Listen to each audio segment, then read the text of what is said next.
Good afternoon, ladies and gentlemen, and welcome to the B&I Show. I am your host, Blake, known as @ChatMyKirk on Twitter and BTownBomb on Reddit.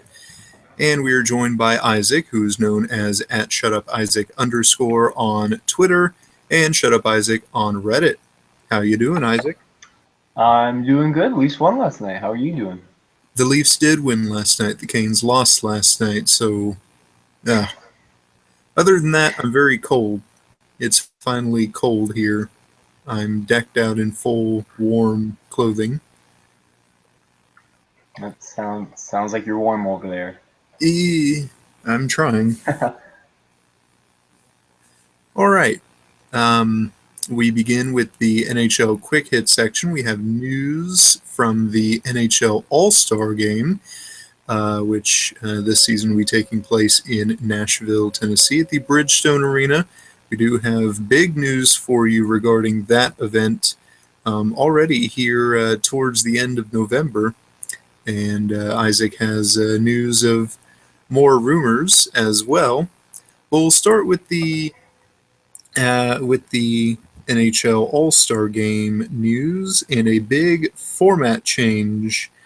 I'm wondering if Isaac has more info on that. I do not have all the info, but from what I've seen, it will be a three-on-three style format with the four divisions, the Metro, Atlantic, Central, and Pacific, taking on each other, and the winners split $1 million between the whole team. Um, it's interesting. 3-on-3 is always fun. It'll make the All-Star game feel a bit more gimmicky than it already was. So, I personally am proud with it. I think it'll be fun, like the All-Star game should be. But at the same time, I don't know. I've never been huge on the All-Star game. What do you think? Um, I think I'm with a lot of people who prefer the skills competition, but never really tune into the All-Star Game. Yeah, I mean, how do you feel about the new 3-on-3 format now with the four divisions having a team of three forward lines and three defense pairings, or three defensemen, that is? Oh yes, I just found the story for it as well from NBC Sports. Let me read from here. Hat tip to James O'Brien of NBC Sports. The 2016 NHL All-Star Games switched to a bold 3-on-3 format. Yeah, advertisements, cool. Oh boy, okay. Hasn't been a well-kept secret, yet there are plenty of details to hash out. Now we know the big stuff. It's going to be a 3-on-3 tournament pitting the four divisions against each other. The four teams will feature 11 players each, 6 forwards, 3 defensemen, and 2 goalies. Captains will be based on top vote getters, and the winning team divides the 1 million winning prize. And the games, they will be 20 minutes long. And of course, as you might expect from this tournament, it would end up with the winner of the Eastern Division or conference playing the winner of the Western Conference in this small tournament. It does sound gimmicky. I can see where people get that, but I don't know. That does sound pretty neat. It's certainly not what you expect from your typical league's all-star game, where people just pick the players and like all-star. Yeah. But it's new. It's fresh. It's a new and fresh idea to hopefully get more viewership to the NHL All-Star Game, which with the four professional sports in North America doesn't seem to be holding up well against the others. Yeah, I like the MLB All-Star game. I like that it actually means something. Although at the same time, I feel like an All-Star game should just be fun and should be a little gimmicky.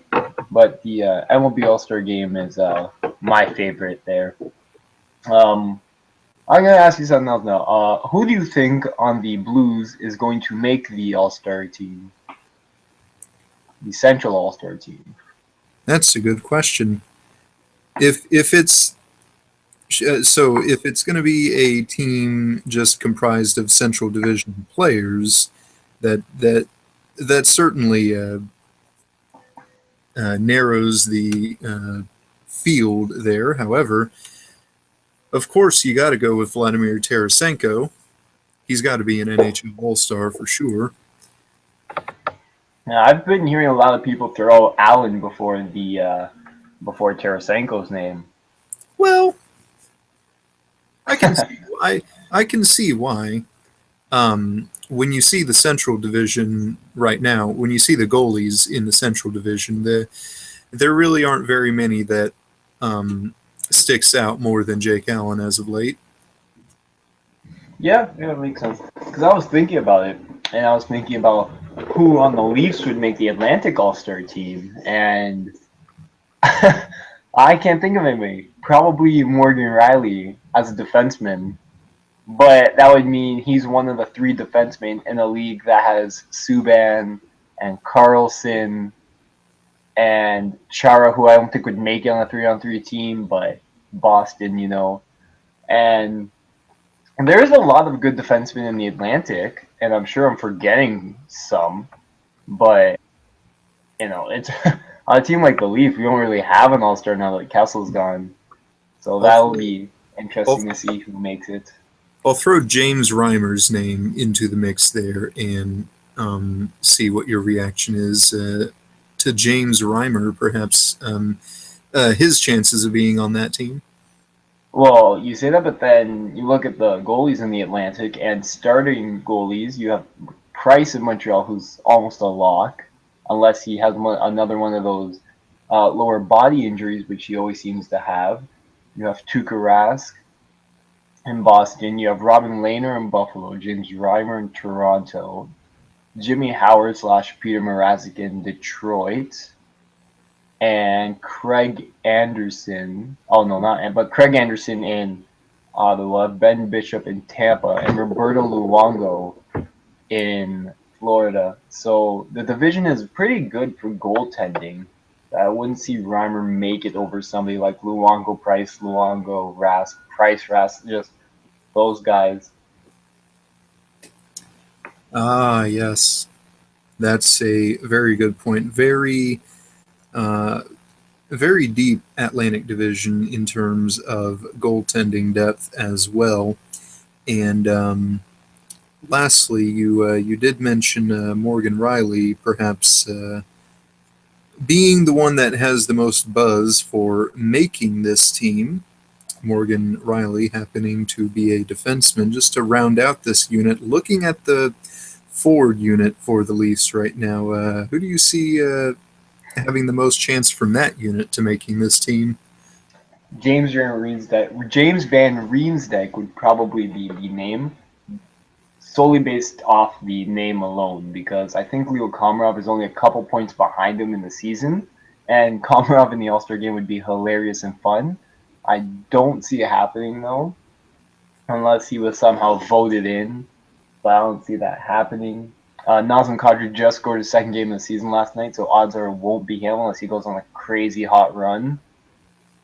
So yeah, thinking about it, it'd probably be James Van Riemsdyk if a forward goes, which I doubt they will. So in general, you believe Riley has the best chance from the whole from the team as a whole to make this team. Yeah, it would most likely be Riley. Now, if it was your standard All-Star game, I would probably say Dion Phaneuf, but because it's 3-on-3, I would put my money on Morgan Riley making the team. In my main lock to go to represent the Blues in this new tournament, my main lock would have to be Tarasenko. Maybe if the goaltending in the Central somehow remains the same it is now, I could definitely see Allen making it in there. maybe Kevin Shattenkirk as well, but Mm. he's fairly recently returned from injury, so he'll have to pick his game up a lot for consideration. But Tarasenko is my main pick to make the Central Division team. All right, so I guess that moves us on to another story. And here's a story that I wasn't planning on talking about, but I want to hear what you have to say about this. So I was browsing r slash hockey, and the Florida Panthers have a holiday package where for $99 you get two tickets for 3 games, 2 T-shirts, an autographed puck, one post-game picture on the ice, and 2 park passes for the Everglades Holiday Park. The 2 tickets for $99. That sounds familiar. I because Isaac, I assume you were watching the Hurricanes and the Maple Leafs last night. Yes, Did you but happen to, did you happen to see on the boards at the PNC Arena their advertisement for their holiday package? yes, I can't remember what it was, but yeah, I remember people kind of making fun of that. Yes, it was. Well, basically, all I saw was just the 3 games for $99. But now, with Florida here, you're getting a lot of the bells and whistles, as they say in the South. So you're getting a lot more of the uh, extra rewards there, extra treats there, and you know that that's basically the way it is there in Florida right now. It it I hesitate to say that it's entirely the fault of the fan base. This is a very uh, intricate, a very delicate subject for me when you're talking about teams who uh, see low fan attendance and are constantly in talks of relocation. Hmm. Um, but I accept that that's just the way it is in Florida right now. They're not they're there. Something is causing them to have low fan turnout. Um, People say that it could be because the BB&T Center is essentially located in the middle of nowhere. Other people say, well, it's Florida. They just don't care about hockey in Florida. What's hockey doing in Florida? But you know, people have their opinions and their theories about that. But the end result is there is a reason why there's low fan turnout in South Florida there. But uh, the fact of the matter is that's just simply how it is. The the way it is right now. They're not just gonna have these packages go for insane amounts of money, like I don't know, 150 or more dollars. They're not going to get very many people buying that with that much amount of money. They gotta try to appeal to the people that. Well, they just got to try to appeal to the people in general. Yeah, it makes sense. I mean, $99 would probably get you a nosebleed seat at the Leafs games and that's resell. So $99 for all that seems pretty good. I wouldn't complain if I was a Panthers fan. Yes, enjoy that, Panthers fans. That's simply amazing. I that is also one of the greatest things of being a fan of a team like Florida. How many deals you get from games and seats at games. The deals there are staggering. Hmm. So that will bring us to the next, not really story, but milestone. And Alex Ovechkin, a couple days ago versus the Stars, was able to score a goal, which gave him, I believe, 484 career goals, which puts him number one all time of Russian players. in terms of goals, not points, I believe. Number one all time, and there's been a lot of Russian slash Soviet greats to play in the National Hockey League. Hmm. Yeah, it's pretty amazing, and I feel like Alex Ovechkin doesn't really get the appreciation that he deserves, just because the league has a bunch of talent. But we're watching a future Hall of Famer almost every night, and a lot of people are just, kind of just ignoring it. But Alex Ovechkin, excuse me, already, if he were to retire today, would probably be in the Hall of Fame. I feel like part of that has to do with Washington as a whole and how they have not had amazing success in the playoffs. They've won a few playoff rounds in the past several seasons, but still have no Stanley Cups to show for it. And I hate how that is, but in a sense, that's how it is. People look at Alex Ovechkin, they see that he has no Stanley Cup titles, and they essentially just dismiss him. I feel like, though, that means less almost every year because there's a bunch of guys that deserve to be in the Hall of Fame and that are in the Hall of Fame that don't have a cup. First one that comes to my mind is Matt Sundin, one of the greatest Swedish players ever in the NHL, never had a cup. And that doesn't really tarnish his legacy as much as people would say. I can see that, yeah. Yeah, so essentially, Alex Ovechkin, 484 goals, is now the has the most goals by a Russian forward in the NHL. So I'm congrats curious. to him. I'm curious to know where that puts him in the all-time list. All-time goal scorers. Hmm. I will find that out as we talk about the next story, and that is Travis Hamonic has requested a trade from the New York Islanders for family reasons.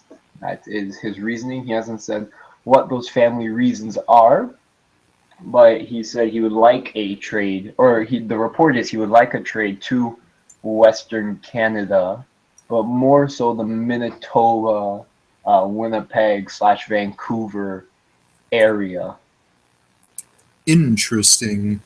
And I think it's important to note that there doesn't appear to be very much ire here. There doesn't appear to be much dislike here, some miscommunication or what have you. Travis Hamonic doesn't appear to be the scapegoat of the Islanders. I don't think. I haven't heard very many uh, negative comments regarding Hamonic. No, I'll get to that 1 second. So I looked up the list, and with Alex Ovechkin's 484, that puts him in a tie at 48th all time with Daryl Sittler. Hmm. 48th all tied for 48th all time as the highest goal scoring Russian in history. Well, I suppose I suppose I could see how that came about. Russians slash Soviets in the or Soviets slash Russians then in the NHL. They were only allowed essentially to come around into the NHL fairly late. All the plenty of Canadians and Americans have already made their mark on the NHL's history before Russians were allowed in. Yeah, yeah, and it's pretty amazing. He's only that he's 48th, and if he hits 500, that would put him in a tie for 42, which realistically isn't out of the question that he hits that by the end of the season. No, he has consistently put up 20, 30, sometimes even 40 goals per season. So back to Hamonic. I don't think many people are upset that he's requested a trade given these circumstances. Like I said, most people don't know what the family reasoning is, but they can kind of understand it because they would assume it's something to do with death or close to that. And so they completely, I want to say, respect the decision. And it's a weird situation because nobody really knows what's going on except him. And he said that if they don't trade him, he's more than happy to continue playing in New York, Mhm. but he would prefer to be moved out to the Western Canada area. Yes, this is certainly not your typical trade rumor, trade request rumor, it seems, where the player and the organization doesn't see eye to eye. Hmm. And Travis Hamonick's stats so far through 20 games played, 1 goal, 3 assists, 10 penalty minutes, a plus minus of +5. Yeah, he's not a bad player. I don't watch the Islanders, but I've heard that he's one of the Islanders' top two defensemen. Oh, yes. It's not every day the top two defenseman is out there for the taking. He's only 25 too, so he's young. In Vancouver, if I'm Vancouver, I'd follow up on this one because in Vancouver versus Winnipeg in a battle of who needs more defense, I'd say Vancouver is in a bigger need of defense. Hmm. They're in a bigger need, but I feel like Winnipeg is always getting better. If they can move a Tyler Myers or Travis Hamonic, that would really make their defensive core something. Oh, yes. So that was the Travis Hamonic rumors. And that finally brings us to the 3 stars of the week. This week was Matt Duchene of the Colorado Avalanche. He was your first star of the week, which had a trade rumor about him last week, about him apparently being moved out of Colorado. He followed that up with becoming the first star of the week. Second star of the week was Matt Zuccarello of the New York Rangers. And thirdly, the third star of the week was James Reimer of the Toronto Maple Leafs. I know you're excited, Isaac, to see James Reimer finally get some recognition for his brilliant play as of late. It's good for him. He a lot of Leafs fans will tell you that Jonathan Bernier stole his job and that James Reimer should have been number one since the beginning. And I agree and I don't. Here's my take on it. Because he dragged us into the playoffs kicking and screaming. And he almost held us past the first round. He was the reason we even made it to a game 7 versus a team that shall not be named. In that offseason, we go and get Jonathan Bernier. Why? I'm not sure. But, it wasn't a bad decision. I mean, now it looks like a bad decision, but when it happened, it wasn't a bad decision. Because you couldn't trust Ben Scrivens for the most part. And if you have a 1A, 1B of James Reimer and Jonathan Bernier, that's a pretty good one, too. And so we get Jonathan Bernier, and Jonathan Bernier essentially becomes a starter. But he was not handed the starter's job, like everyone will say.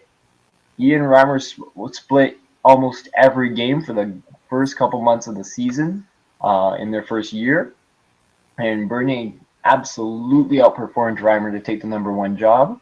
And every time Reimer had an opportunity, he could not string anything together.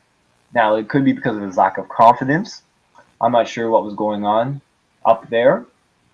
In Reimer's only really long stretch of games was when, in the same season, Bernier went down with an injury versus LA, I believe. Reimer went to the game and stole that game and proceeded to drop like almost 8 or 7 straight after that. and then we dropped out of the playoffs. So, Reimer had his chances after we got Bernier, and he wasn't really able to throw anything together there. Last season, he wasn't very good either. But Reimer's my favorite Leaf. He's our starting goaltender now, and I am more than happy for him that he's the third star of the week. Stats for Reimer this season so far: 13 games played with a 7-2-3 record, a 2.08 goals against average, but a .933 save percentage. Yes, and this week he had 3 games played with 3 wins and a .952 save percentage. He had 60% of the Leafs' wins this season in this 1 week. Courtesy of you/Bettman Returns on Reddit, he played 180 minutes of game, which is enough to make 36 Eggo waffles. There's a stat for you. The other 2 stars, Matt Duchene, played 3 games. He had 4 goals and 8 points, which included all 3 of those games were multi-point nights. And Matt Zuccarello, the second star, played 4 games, had 5 assists and 7 points. And he had 6 hits thrown versus Ottawa. Matt Zuccarello getting in on the checking. And good for Matt Duchene to get the first star of the week. Once again, the main bright spot of a lowly Colorado Avalanche team. A very, very lowly Colorado Avalanche team. Which, I mean, goaltending, man, you gotta have good goaltending. They did for a brief spell there, but it has since disappeared, essentially. Yep. So I guess that brings us into the week in review, and we can start with the St. Louis Blues, their week in review. We'll mix it up for you here, folks, and we'll start in the rough and tumble Central Division, and we'll start with the St. Louis Blues. Then let me pull up the schedule. This is for the week of November the 16th through the 22nd. The Blues will have played 4 games this week, have already played 3, 2-1 so far. And we begin with Monday night's game, a 3-2 win at home against the Winnipeg Jets. A game in which they came out firing in the first period, very much so, something that the Blues haven't been doing a lot of this season. However, we can never have it easy against Winnipeg. The Jets immediately stormed back in the second period to tie it. And then after that, it was a fast-paced game, a lot of back-to-back play on both ends of the ice. And then David Backes, I believe that was a power play goal, sweet backhander there. One of the more higher-up voted posts on Our Hockey, if you have not seen that GIF. And he actually had 2 goals that game, which good for him. Good for Backes. This was probably his best game this week, and I'm glad to see Backes doing good because he's our team captain. And heading into the offseason, he had lots of trade rumors surrounding him. Backes is my favorite Blue, and I don't want to see him go anywhere for things that are not his fault. Anyway, 3-2 defeating Winnipeg again. Backes, I believe that one was the game winner. But the following day, on the Tuesday, we go back on the road. We're in the Nationwide Arena in Columbus. We take on the Blue Jackets, who surprisingly, under head coach John Tortorella now, have been and not doing too bad. They've been finding a way to win a lot as of late, and they found a way to win here against the Blues. And the way they did that is the way that works almost all the time against the Blues, which is to clog the middle and stay there the entire game. It works without fail against the Blues so many times, and it is one of the more irritating things about Blues hockey. Kevin Shattenkirk, the Blues only tally, it turns out, gave us the lead in the first period, but three unanswered by Columbus, including two, I believe, by Brandon Saad in that game, a former Chicago Blackhawk, doing his doing additional damage to the Blues. But that game was not pretty. That game was it for an outsider. I would label that game as a boring one, but as a Blues fan, I would label it completely maddening how everybody just looked tired and clueless on the ice there. A day off to travel back to St. Louis on Wednesday, but Thursday take on the Buffalo Sabres, who, again, I believe are a different team than what we saw last season.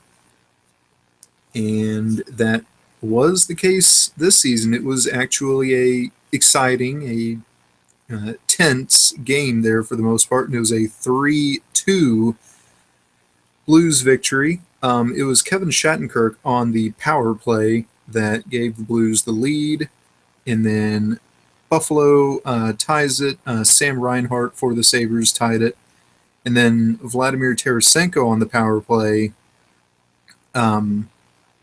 regained the lead, and then Ryan O'Reilly, several minutes after that, tied it once again. So very back and forth action going on there, and that 3-on-3 overtime, folks, if you did not watch that 3-on-3 overtime, I feel sorry for you. That's what 3-on-3 is all about. That's what the NHL was hoping for, I think, when implementing that. Some amazing action when the game is tied and heading into extra time there.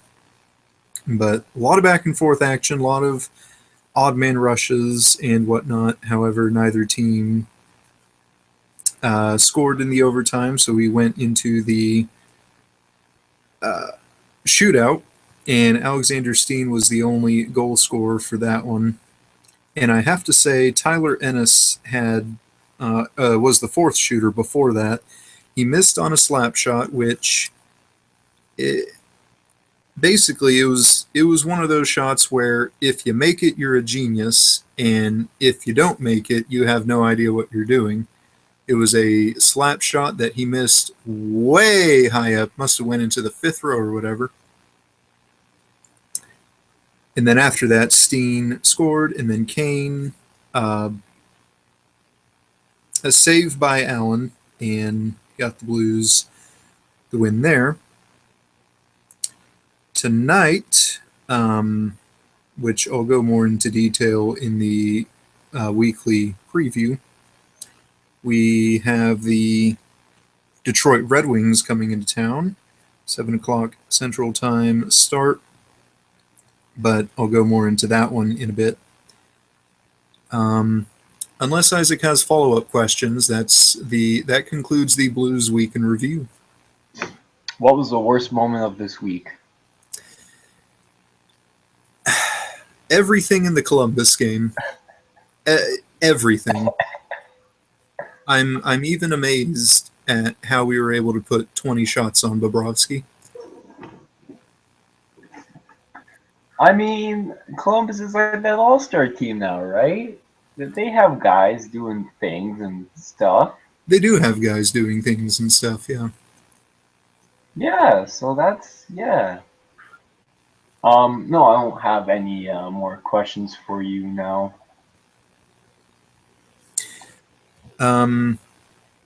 Okay. And let me get set up here to segue you into The Toronto Maple Leafs week in review, once again, the week of the 16th through the 22nd. Toronto played 3 games this week, or will have played 3 games this week, have played 2 already, and won both of them. Big win against Colorado and a shootout win last night against Carolina. And here's Isaac with more in-depth into the Leafs week. Well, you can't leave out 2 games like that. Last time we had a podcast, I was talking about the Leafs who were about to play the Vancouver Canucks. And this was a good game. You know, when Ryan Miller was a Buffalo Sabre, I used to hate playing him. Because he'd always have a great game with us. Or against us, that is. You know, we'd go into Buffalo, or Buffalo would come to us. If Ryan Miller's in that, no chance for the Leafs. Now, I love it when Ryan Miller comes to Toronto. I think last time he was here, we got him pulled. And this time we beat him again. And just Ryan Miller, not very good anymore. And that's okay.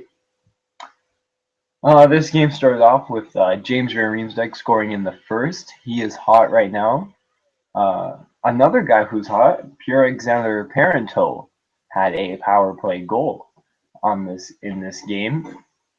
Hansen would score, and to continue the tradition, a former Canucks scoring against him, Sean Mathias, who played for the Canucks last season, scored against the Vancouver Canucks now. That was followed by Alexander Burrows not letting the Canucks have anything good. But then Joffrey Lupul scored to make it 4-2. And at the end of the game, I forget who it was. I think it was Hansen again.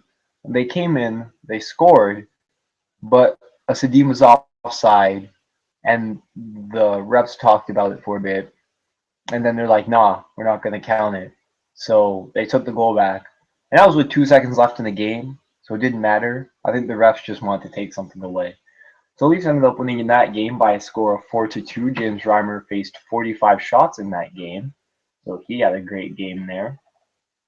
The next game was the very next night when Jonathan Bernier made his return against the New York Rangers, who I think had won 8 or 9 coming into that game. And the Leafs looked like they were behind most of this game. They scored first, but they still looked like they were behind. You could really tell that was the Rangers that made it to the Cup Finals 2 seasons ago versus the Leafs, who should be near the bottom of the standings. And they got pretty outplayed. And this one was fine. The Leafs were getting outplayed, but they were still in it. Up until the shot that happened to be from center ice that Bernier just had to let in the leafiest way possible. Just had to, right? I think it was Derek Brassard that took a shot from center ice. And you know when you take a shot from center ice, it's going in the net against the Leafs. And so Bernier, who Leaf fans already don't like for whatever reason, gave them another reason to not like him. But you know what? That wasn't the game winner. That was fine. Because Dionne tied up the game, made it a 3-3 game. And then in the final minute, when the Leafs have been getting outplayed all game, just hoping for that extra point, Jonathan Bernier gives up the biggest rebound, a Reimer-esque rebound, right in front of Matt Zuccarello, who scores with under a minute left, and the Rangers won that game. Probably one of the most frustrating games, as that leaves Jonathan Bernier still without a win, as he is 0-7-1 right now. But the crying eventually stops. They went back to Toronto, and the Colorado Avalanche found their way into the ACC. In this was a game of special teams, as all 5 of the Leafs' goals came from special teams. The first goal by Leo Komarov was shorthanded, and then goals 2 through 5 were all power play goals, 3 of which came from the same line. P.A. Parenteau had 2 goals in this game. Tyler Bozak had a goal and 2 assists in this game, and Peter Holland had 2 assists in this game. And it was a pretty good game. James Reimer faced 35 shots on goal in this one, so he had another good night. And Matt Humwick had his first point as a Leaf. He got an assist on James Van Riemsdyk's third period goal. So Hummock, who's been pretty consistent all around, hadn't got a point. That's still his only point in the season. And that game led us into last night's game, where if I thought the Leafs were getting outplayed by the New York Rangers, they were getting massively outplayed by the Carolina Hurricanes. It was not even funny how bad the Leafs looked against the Canes. You know, but Reimer, living up to his third star of the week, held the Leafs in there, made it a game for most of it, until he realized he was playing for the Leafs and let in one of the weakest goals again, which came from behind the goal line, or roughly about there. And the Canes were up 1-0 in the third, and the Leafs were barely getting any shots. And that's not a slight against the Canes, because if I recall correctly, the Canes are the best at allowing the fewest shots against other teams. So that's always a good thing. Well, not good when you're playing them. But then near the end of the game, Elias Lindholm, I believe.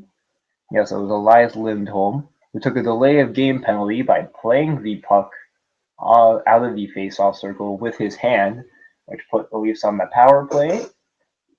And the power play looked awful all night last night, up until a crazy play, which had the puck bounce right to Nazem Kadri, who sniped it, getting the monkey off his back and scoring his second goal of the season. So that tied up the game, brought us to 3-on-3 overtime, where the Leafs don't really like playing 3-on-3 overtime much. No, they play for the shootout, and that's what they did last night again. They played for the shootout, and Joffrey Lupul in the 5th round won the game for the Leafs, and that gives the Leafs a 3-1 record this week, and that's pretty good if you ask me. Let's mix this segment up a little, and let's add some superlative questions that I literally just now thought of. We're doing things. We're winging it, folks. Essentially, adding new things and whatnot. So what we're going to do here, I have 4 questions for the two of us to ponder here in a few seconds, and they are the best team performance / moment from the week. It can be either a particular play that stood out to us, or a particular, just a game in general and how they played. Same thing for that, but with the worst, the best of the worst, and then best and worst individual performance. And we'll start back with me, and we'll start back with the Blues. We can review the best performance. I have to say was I'm going to give that to the entire game against Buffalo, because again, Buffalo, they're a much different team. They're more competitive now than they were last season, and that really showed. They gave us what for, essentially, and but I liked how whenever they scored to tie it, we'd score to take the lead right back. I also liked the penalty kill that game. It was tremendous how Buffalo got plenty of 5-on-4s, and they also got 2 5-on-3 penalties that they were unable to score on. The Blues penalty kill really showed up in that game, especially. Next, the worst team performance of the week, of course, the entire game against Columbus. I know Columbus is on a hot streak as of late, but the way the Blues played, I really think it left a lot to be desired. I really think that had the Blues been playing better, it would have been a much more competitive game. Best individual performance of the week, I have to give to David Backes, who scored twice in the game against Winnipeg. And let me see here. Oh, that was it. But your team captain coming up big against a Central Division opponent who has always given you fits since the past couple seasons. Um, that's big. The worst individual performance, well, and this will get me on a whole different topic as well. I have to give it to Brian Elliott, actually, who was in net for the game against Columbus.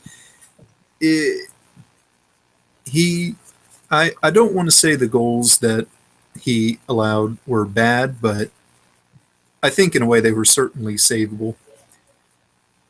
And I think once again the Blues goaltending find themselves in a weird situation yet again because entering the season, everybody knew Brian Elliott was going to be the number one starter, and he played well for the first couple weeks of the season. But then Jake Allen goes on a tear for the past couple weeks. Elliott comes back, and he hadn't looked very fresh. He's allowing goals that can be saved. He had a disastrous start against Chicago a couple weeks ago, but Allen, only in his second full NHL season, is shining, in which is amazing because he's considered the backup. In a way, I think it's starting to develop more into a 1A, 1B type of thing, perhaps, such as was the case with Halak and Elliott a couple seasons ago. I think we're seeing another situation like that, but I don't know. I don't know what's with Elliott, but he hadn't been too hot as of late. And now the Leafs superlatives from the past week. Isaac, the Leafs' best team performance of the week. The best team performance of the week was definitely the game versus the Colorado Avalanche, where they had the the 5 goals all coming on special team, with the penalty kill looking amazing, and so did the power play. The power play was probably their best of the year, and so everything was clicking that game, and they really outplayed the Avalanche. I love that game. Best individual performance, it's hard to not give that to James Reimer again. He's the reason we're winning games right now. He's holding us in there. He really is. Worst team performance, jeez.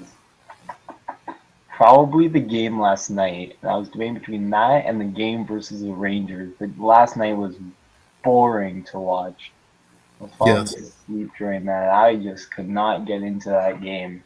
The Leafs just looked sloppy, and we're behind on most of the plays, and not a very enjoyable team to watch last night. It was probably their worst performance of the week in terms of how they played, not the result. Because I am surprised that they didn't get shut out to Cam Ward.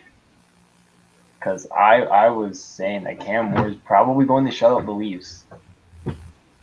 It wasn't a very enjoyable game to watch. And worst overall performance of the week, I'm thinking it's rough to give it to him, but Jonathan Bernier, you come back from injury, you want to get the starting job back, and you let in a goal from center ice and a goal in the final minute off a terrible rebound. You can't be doing that if you want to even play in the NHL. So that was probably the worst individual of the week there. All right, and that concludes the weeks in review segment. We now move into games, game reviews and previews. And first, the update on how the second week of our pick'ems went, and Isaac has the results of that. Well, I'm not sure who won each game last week. Oh, I can help you with that. All right. Well, the first game we did was the Detroit Red Wings, who took on the Boston Bruins. You chose the Wings, and I chose the Bruins. Who won that game? Yes, the Bruins won that game 3-1. All right, the Bruins won that game. That puts me ahead 1-0 right now. The Sharks played the Sabres. You chose the Sabres. I chose the Sharks. And who won that one? I had hoped that the San Jose curse against Buffalo would continue. However, in overtime, the Sharks got the 2-1 win. That puts me up 2-0. We both chose Toronto for the Vancouver-Toronto game, and I can tell you that Toronto did win that game. So it is now 3-1. That was both our upset pick of the night. The next game was Colorado-Montreal. We both chose Montreal, and Montreal lost that game handily. 6-1. Holy cow. Not the halves I know. The Tampa Bay Lightning played the Florida Panthers. You chose the Panthers. I chose the Lightning. Who won that one? And very back and forth game, but in the shootout, Florida got the 5-4 win. So that makes it 3-2 for us. Pittsburgh versus New Jersey. Both of us chose Pittsburgh, and I want to say that New Jersey won this game. Yep, 4-0. Yikes! Oh yeah, that was the game where Malkin said that they were all angry at each other in the room and things like that. The next game was the Hurricanes versus the Flyers. I believe you chose Philadelphia and Yes. I chose Carolina. However, Philadelphia scored late to tie it and scored in the overtime to win it 3-2. That puts me up 4-2. The next game was the Blue Jackets versus the Coyotes. You chose the Jackets. I chose the Yotes. And Columbus rolled again with a 5-2 victory. I'm telling you, they got teams on that. They got players on that team that do things and stuff. Yes.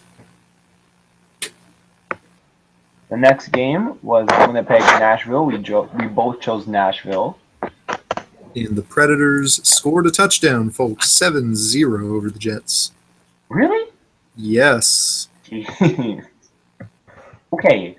The next game was Chicago-St. Louis. You won against your team, and both of us chose Chicago here. And the Blackhawks ended up winning 4-2. Save of the Year nominee by Jake Allen, though, in that game. Check it out if you haven't. That's save in quotes. Most people believe that did go in. Yes. The next game was the Stars versus the Wild. You chose the Stars. I chose the Wild. And Dallas was red hot again. Got the 3-2 win in overtime. That brings us to the last game, where the Oilers played the Kings. We both chose LA.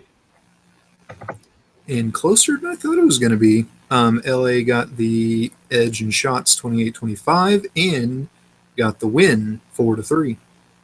All right, so let's tally that up now. That's 2. That's 3-1. It was 3-2. It was 4-2.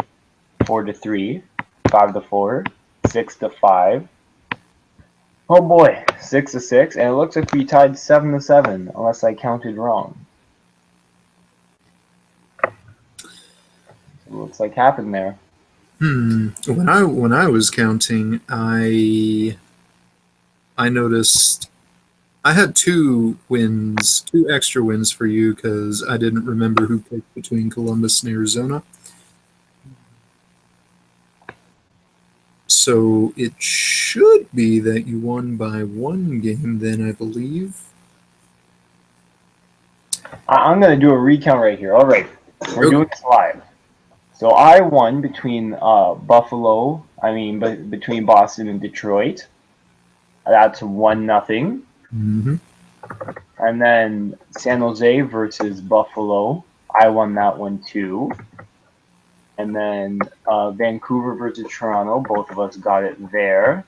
3-1. And then Colorado, Montreal. Neither of us got anything there. Mm-hmm. You won the Florida and the Tampa game, which was 3-2. And both of us lost the Pittsburgh game. Carolina, Philly. I won that one. That is now 4-2.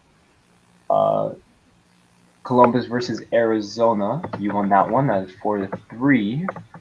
We both won the Nashville and Winnipeg. We both won the Chicago game. You won in the Dallas, Minnesota game, and we both won in LA. So it looks like a tie. Wow, so I guess it is tied. which means through 2 weeks, I believe, since I won by one game the week before, I should still have the edge in wins, just by a game though. Just by a game. And with that, we now head into additional game reviews, and we look at last night's games. 6 games played across the league last night, and we'll once again go over a game that was in the Maple Leafs week in review. The Toronto Maple Leafs, in a game in which they were outshot 34-25, got the 2-1 win in the shootout. No goals scored in the first 2 periods. 7:47 in the third. Brad Malone, his first of the season, assist by Justin Falk and Chris Versteeg, and a power play goal by Nazem Kadri, his second. That coming at 16:27 in the third, assist by Leo Komarov and Van Riemsdyk. None in the overtime, and then goals by Peter Holland and Joffrey Lupul took the Maple Leafs to the 2-1 win over Carolina. Nazem Kadri, the first star of the game. James Reimer, the third star of the game, stopping 33 of Carolina's 34 shots. The Columbus Blue Jackets. Oh, dear. So Nashville outshooting Columbus 39-18, but Columbus getting the 4-0 win. 2 goals in the first by Columbus. Gregory Campbell, 2:35 in the first, his second of the season, followed at 4:16 by Ryan Johansson, his third. Boone Jenner in the second, 5:17, now has 10 goals. He was assisted by Johansson and Brandon Saad. And then Scott Hartnell with the empty netter, his 9th of the season, 19:10 in the third. It's Columbus the 4-0 win. Sergei Bobrovsky, the first star of the game, stopping all 39 of Nashville's shots. Columbus, that sounds like some Tortorella coach talkie there. Yes, Columbus. They're finding ways to win somehow, under the guidance of John Tortorella, but surely this can't be sustained hockey. Well, no, you can't expect Bobrovsky to get shut out each and every night, get outshot each and every night, and somehow manage to score 4 goals. We all know of how Tortorella does things in the NHL, and essentially we're just counting down to whenever Columbus will slow down a little bit.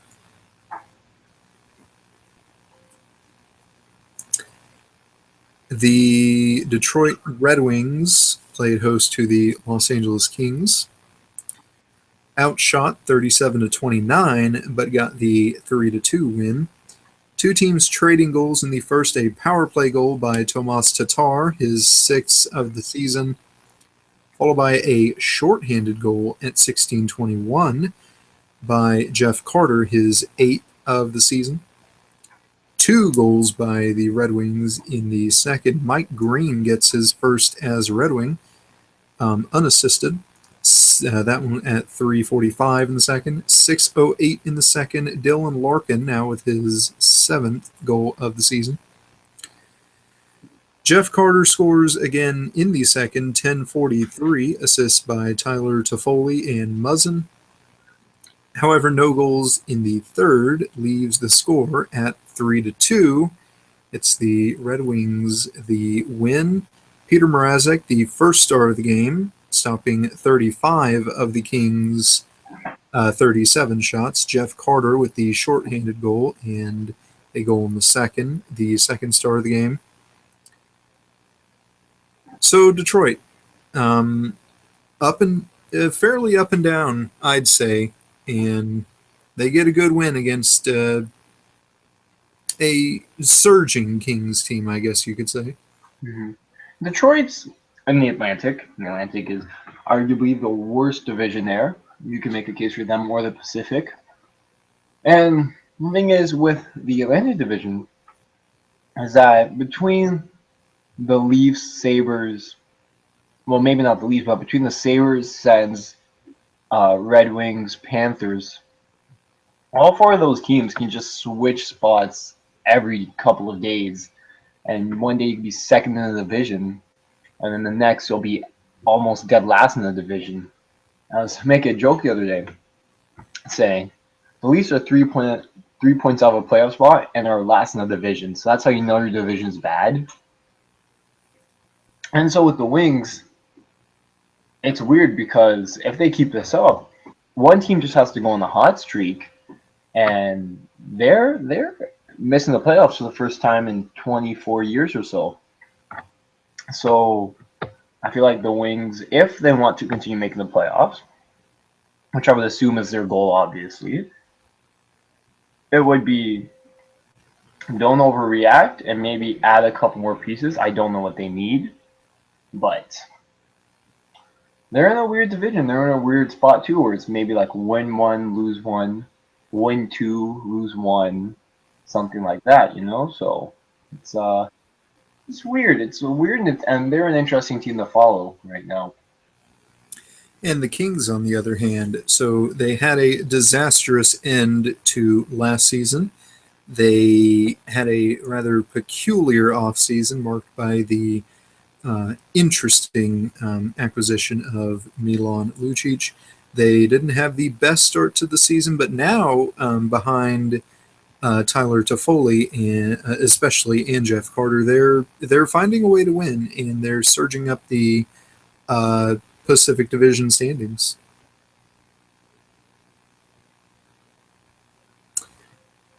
Currently first in the Pacific, leading San Jose by 2 points, leading Arizona by 3, leading Vancouver by 4.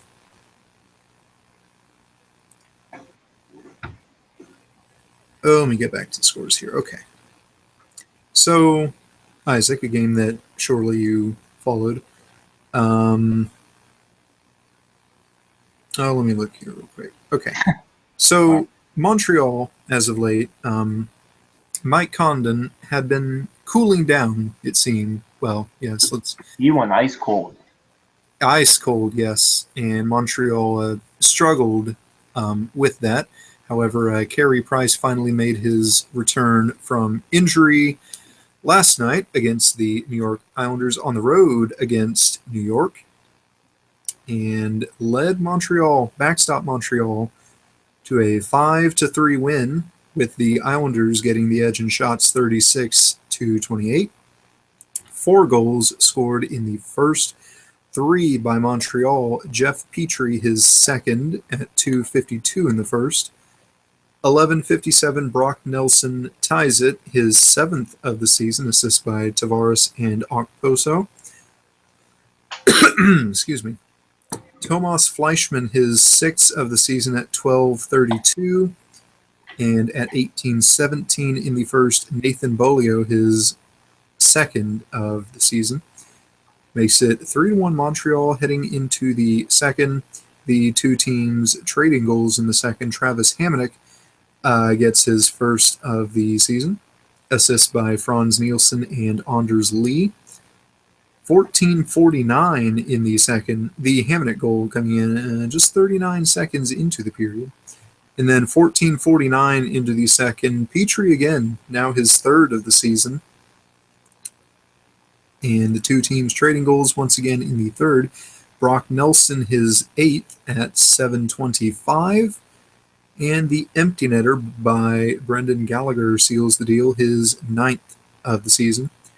As Montreal, it's the 5-3 win. Jeff Petrie gets the first star of the game with 2 goals on 3 shots. Brock Nelson the same with the 2nd star of the game.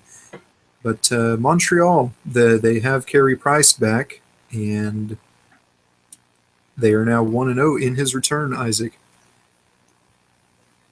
Yes, they are. They are now 1-0 in his return. The thing I found funny about this game had nothing to do with the Habs. It was the fact that Travis Hamonic scored a goal, which now continues the trend of a player having trade rumors about him and answering the call and scoring goals and getting points. So that was probably the best moment of the night. Having Price back is definitely a good thing for the Habs. You know, McConnell was doing fine. He was back up, and I would like to say he was getting too many starts. I mean, who else are you going to put in there? Takashi has been great. So it was very, very nice to have Price back in that there. And it's good that the team's scoring like they should be and not playing any more of this Tyrion hockey, even though they might be getting outpossessed for a lot of the time. I don't really look at their possession numbers as much as I do with the Leafs, so I can't say that certainly. But it's good. I like Fleischman a lot. Can't believe that this guy was on a tryout here, but I'm not complaining at all. And yeah, it was an interesting game. I don't like the Islanders' black uniform. Don't like them at all. And I have to say there are tens of people who agree with you on that. I just don't care for them. They're not bad jerseys. I just don't think they're cool hockey jerseys. I'd definitely buy one and I'd wear one. When you look at the rest of the league, they're kind of the one, if not the most boring jersey in the league.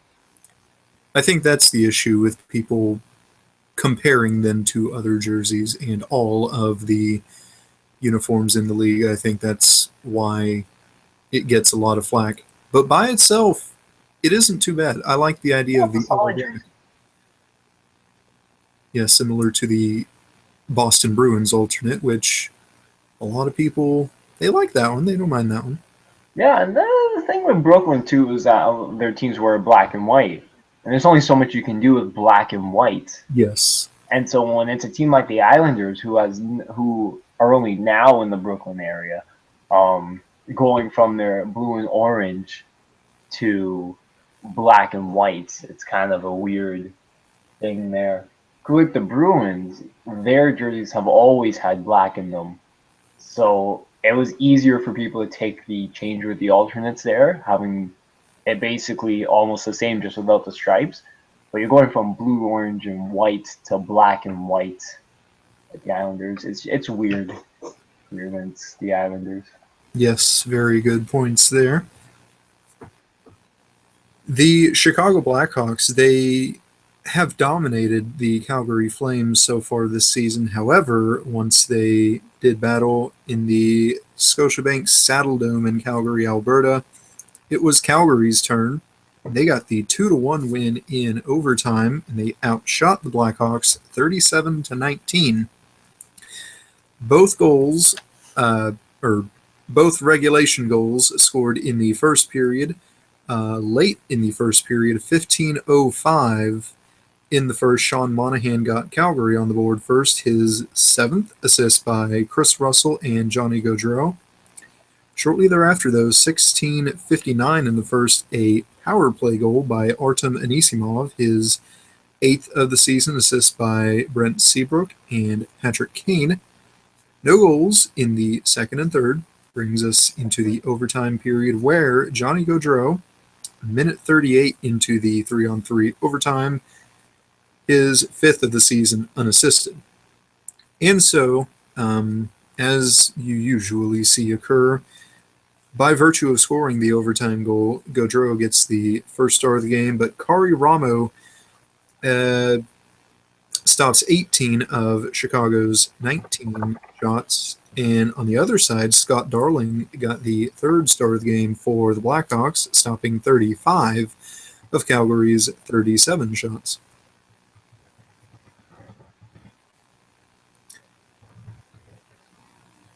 Okay. And lastly, to Isaac's Western Conference team now, the Edmonton Oilers soundly defeat the New Jersey Devils 5-1, outshooting the Devils 27-20. In the first, 6:59 in the first, it is Leon Draisaitl getting the scoring started, his 7th of the season, assist by Taylor Hall and Brandon Davidson. The two teams trade goals in the second, a power play goal by Kyle Palmieri, his 7th of the season, assisted by David Schlemko and Zajac. That would end up being the Devils' only tally. It was answered 7-12 in the second period by Oscar Klefbom, his 4th of the season.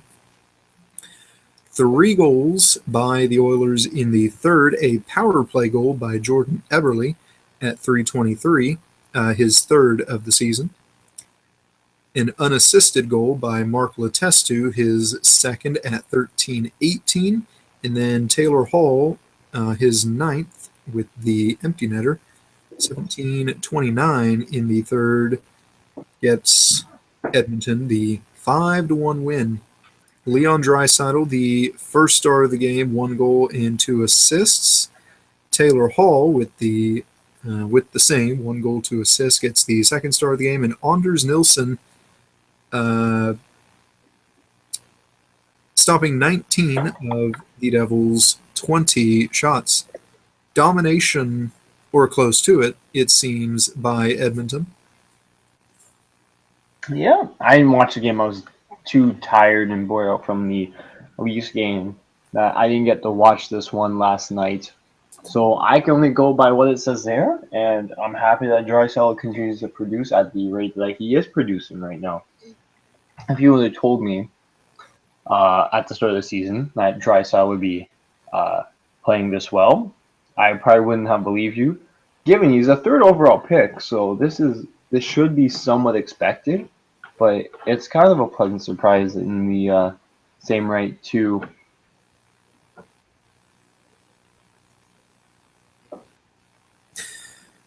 Okay, and that concludes last night's games. Tonight we have 11, I believe. 1, 2, 3, 4, 5, 6, 7, 8.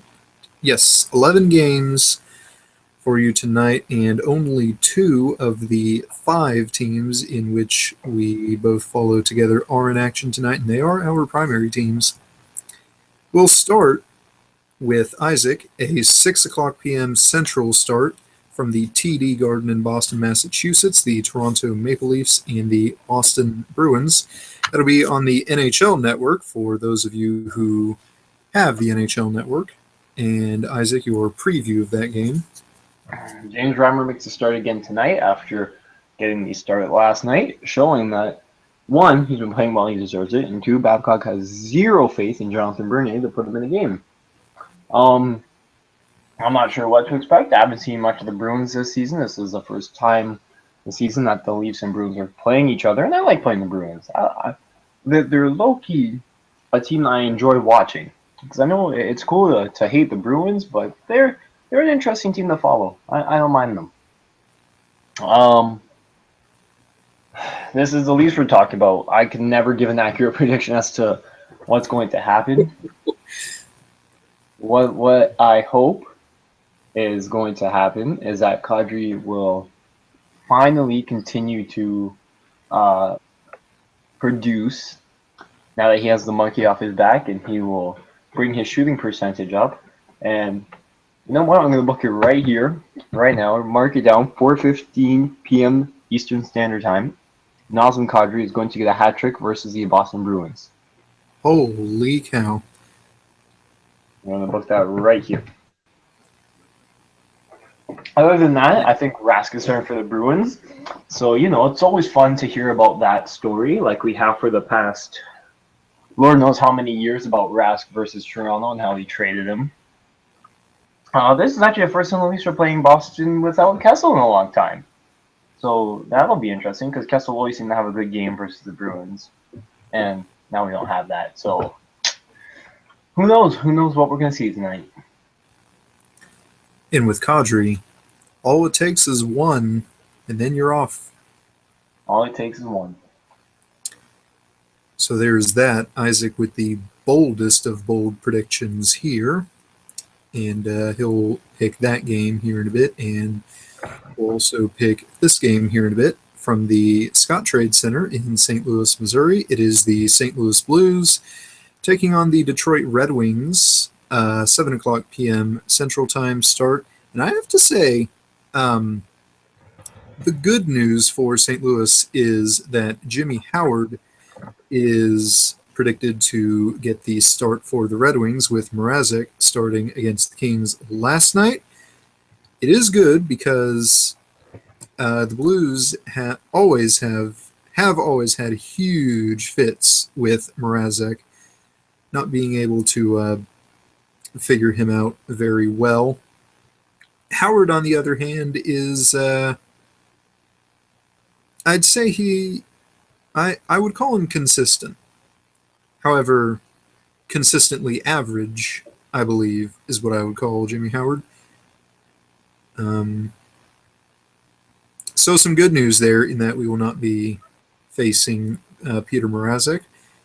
Colton Parayko, who, Oh, is that how you say his name? yes, Parayko. I had no idea. Well, there you are. Oh, you better learn that name too. Parayko for Calder. I'll jump on that one. Okay, excellent. Glad you have my back on that one. So Parayko, he will be a game time decision. He missed the game against Buffalo. Uh, he was injured in the game against Columbus, and I will say though I didn't expect this because he was listed as day to day. And you know who else Isaac was listed as day to day when he first got injured? Who? Paul Stastny. There you go. And he has been listed. He has been day to day for what, 6 weeks now? Day to day. It's taking it slow. Oh boy, yeah. But he is a game time decision, and Jake Allen, of course, getting the start against the Detroit Red Wings. Yes. So St. Louis will have the advantages of A, not facing a goalie who has given them fits for a while now, and B, uh, their opponent on a back-to-back on the road.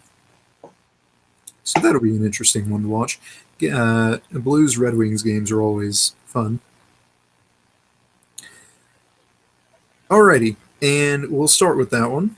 And we will make our predictions here, and we'll start with Isaac. Red Wings versus Blues. Red Wings versus Blues. I'm going to take the Blues on this one. They are my prediction there. I believe that who's starting tonight? Did you say Howard? Yes. I believe that Howard will not be very good this game. I tend to agree with you, though. Based on how Detroit plays against the Blues, based on knowing that Zetterberg and I believe Datsuk still, they're still in the lineup. They're still gonna be taking us on. It's always going to be a close game. It always has been a close game. Well, for the past several seasons now.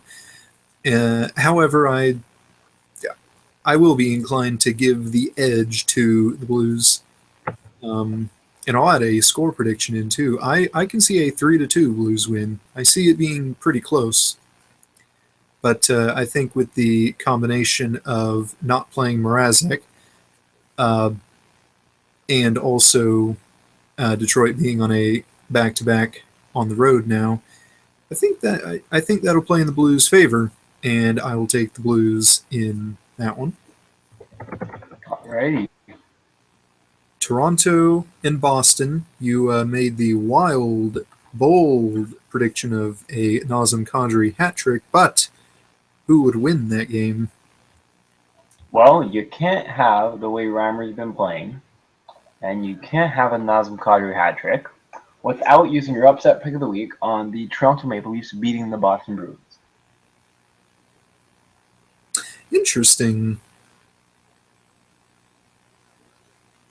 Who do you have in this game? I will agree with you there.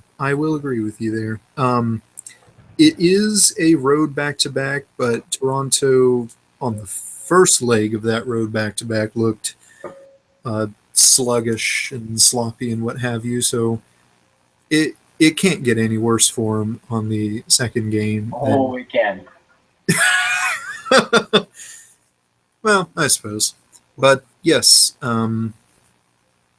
hopefully, Kadri will have a good game, continuing his performance against Carolina, and hopefully Reimer continues his hot streak there. And I will use my upset pick of the night there as well against the Maple Leafs, especially looking at the rest of the games and not seeing very many upset worthy picks, but that one. From the Canadian Tire Center in Ottawa, Ontario. Well, technically, how's it pronounced? Canada? Canada, yeah, in Canada. A suburb of Ottawa, but the Ottawa Senators and the Philadelphia Flyers. Who do you have in this one? I'm going to go with Ottawa. Philadelphia has been really, really struggling as of late. I believe they are last in the league now in scoring. And looking at the goalie matchup, it's Steve Mason taking on Craig Anderson. And Philadelphia goaltending as of late, it's been all about Michael Neuvirth and his hot streak, which though did kind of come crashing down there. So maybe things would change with Mason in net, who is always a consistently good goaltender for Philadelphia there. But with Anderson in net, I know he can be very on and off at times, but I think this would be one of those on games for Anderson, and I have to go with Ottawa. I'm going to go with Philadelphia. What a better time to be due than when you're playing the Sens. As the team I'm picking here, I believe that they will kind of fix their scoring woes tonight, and win the thing, win the sports thing. They will win the scoreball game. They will sports the most points. They will sports the most points. Yes. That was a 6 o'clock Central start. Another 6 o'clock Central start from the Amalie Arena in Tampa Bay, Florida. It is the Tampa Bay Lightning and the Anaheim Ducks. For those of you who play the NHL Hat Trick Challenge, this is one of those 3 trivia questions. Who will win this game? And Isaac and I will predict for you right here. The game being... Anaheim and Tampa. In Tampa. In Tampa. I'm picking Tampa Bay on this one. I don't know why, but the first thing I thought of was a Tampa Bay win, and that is exactly what I'm going to stick with. I have to go with Anaheim on this one. They're finally starting to... oh, boy. They're finally starting to pick it up offensively. And Tampa, on the other hand, well, yes, they did end the Rangers' 9-game win streak, I believe it was, on Thursday, but I can see Anaheim getting a win here. I'm going with Tampa Bay. I'm going with Tampa. And speaking of the Rangers, another 6 o'clock start from the BB&T Center in Sunrise, Florida. It is the Rangers on the road taking on the Florida Panthers. Well, we both used our upset pick of the week, so we kind of have to choose the Rangers here. And in a way, I do feel comfortable with that pick. Oh, for sure. I was going to pick them anyways. Oh, yes. From the Consol Energy Center in Pittsburgh, PA, it is the San Jose Sharks and the Pittsburgh Penguins, another 6 o'clock Central Time start. This one can certainly go either way. I find these two teams being fairly similar in how they have performed this season. Yeah, Pittsburgh's still struggling to score. I'm not sure how when you have that much firepower, but they gotta win games, and I think they're gonna win tonight's game. I think Yes. Kessel's gonna score a goal, and I think Rob Scuderi, he's gonna. I can't say it with a straight face. I couldn't. I, Prudent. I was gonna say Rob Scuderi is gonna score a goal, but like I couldn't do it. Hmm. Paul Martin's first game back in Pittsburgh since leaving to join the San Jose Sharks in the off season, and I believe that Pittsburgh will win the game. Yes, even though it failed me last week, um, I will use that rule of sports predictions once again. When you are in doubt of who to pick, just go with the home team. And Pittsburgh happens to be the home team, and I happen to be in doubt, so I will select the Penguins here. From Washington, the District of Columbia, a 6 o'clock Central Time start again. The Colorado Avalanche on the road taking on the Washington Capitals. Should be a slam dunk for who we will predict, but then again, we did think that last week when the Avalanche took on Montreal. Who's starting in that game? I would assume Berra still. Let us see here who is. Oh, and the headline is that Brooks Orpik is out for the Capitals against the Avalanche.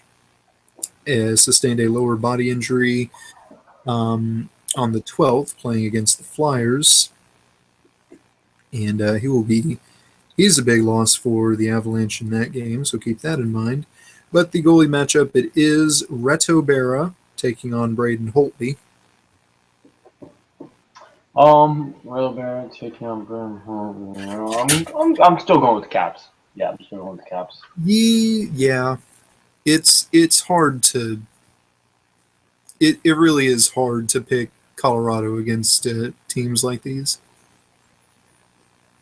Yeah. So I guess we both have the Capitals winning this one. Yes, and in Montreal's defense for last week, I believe Condon was playing in that game, and that was during that time when he had really begun to slow down. Yeah, but I wouldn't necessarily say it was his fault in that game. They weren't playing great. All right.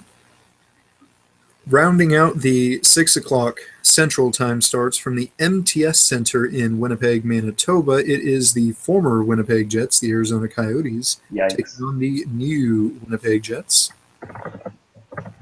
This is a weird one. Arizona let me down last week, and I'm thinking here. I'm not sure who to pick. This one could really go either way because Winnipeg has been known to cough up games on occasion, despite being the stronger team. And they have been heavily struggling as of late. I'm gonna go with the Coyotes. I have a feeling I'm gonna go with the Coyotes on this one. Let us look at the goalie matchup for this one. Right. Because if Lindback's starting, I'm gonna change that one.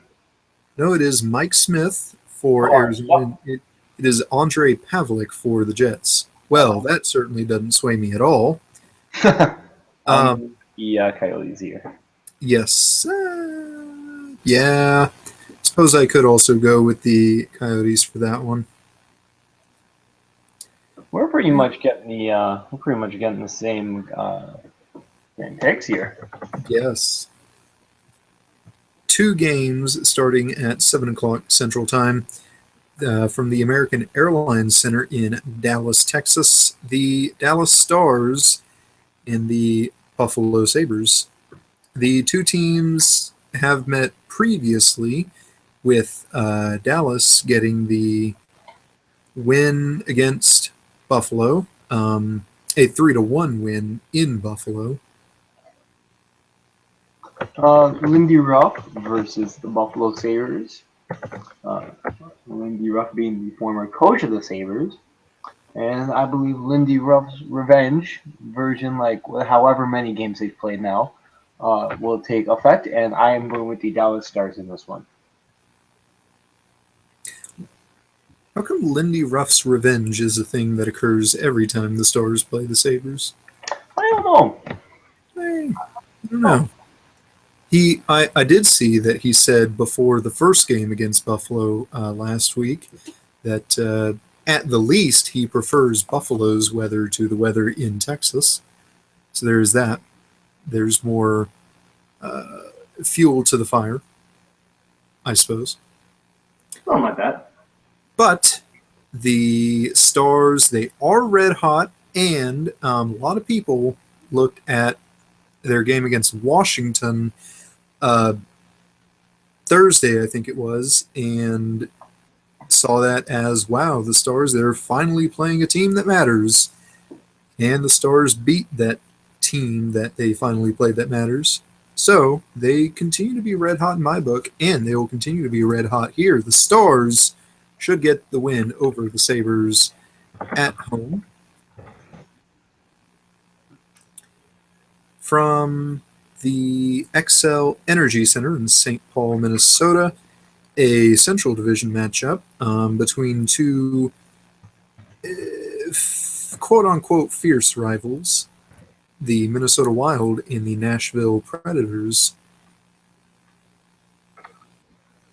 I'm going to ask you this. Who are you picking?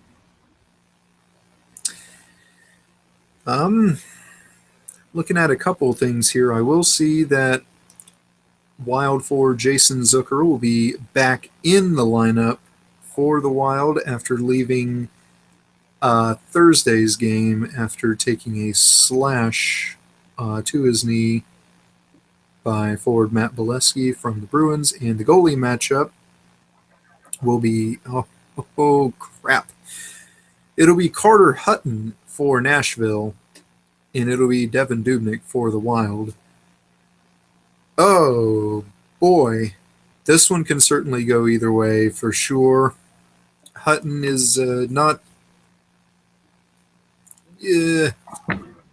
not very skilled in his goaltending craft, certainly not compared to Pecorine.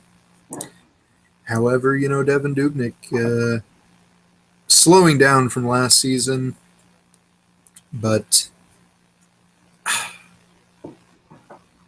I got to go with Nashville on this one, actually. I'm going with Minnesota on this one. Now, Hutton and that doesn't give me a ton of confidence, so I'm going with Minnesota to win this game. What does it for me for Nashville? Hutton doesn't give me confidence. He does not. But the defense and the forward unit, once again, it does. It does give me confidence. And the Wild, without Parise still, the offense seems to be rather off and on without Parise.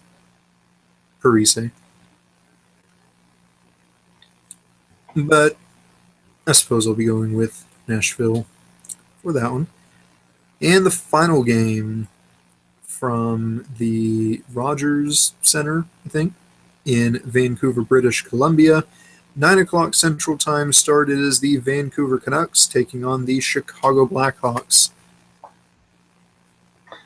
Well, you went to a game where Blackhawks are playing the Canucks. I'm not sure who's in that. I would like to assume Miller's in that, but I wouldn't be surprised if it was Markstrom. But either way, I have to pick the Hawks in this one. It is Corey Crawford in net for the Blackhawks. It is Ryan Miller in net for the Canucks. Okay, well, doesn't really matter. I'm still going with the Blackhawks on this one. I will also go with the Chicago Blackhawks, a motivated team, especially after, in a way, getting their doors blown off by the Calgary Flames, even though it was a 2-1 game. But Chicago, they'll be more motivated to get a win against a rather peculiar Vancouver team who has won some big games but lost some rather puzzling games as well. And so, those are our picks.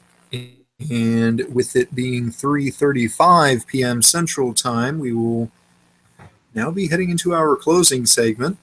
Made it an hour and a half or so standard time for this episode, for this show. But this has been the B&I Show. I am Blake. You can find me on Twitter. My My handle there is at Shattenmykirk, and you can find me on Reddit. My username there is btownbomb. And for Isaac, you can find him on Twitter. His handle there is at shutupisaac_, and he is also known as ShutUpIsaac on Reddit. For our HockeyCast, you can find us on Twitter. Our handle there is our HockeyCast. You can view our Reddit page. Our page address there is our HockeyCast. You can log on to ourhockeycast.com for previous shows and episodes. And you can also do that same thing on our YouTube page. Our channel there is our HockeyCast. For Isaac, I am Blake. This has been the B&I Show, and we are signing off.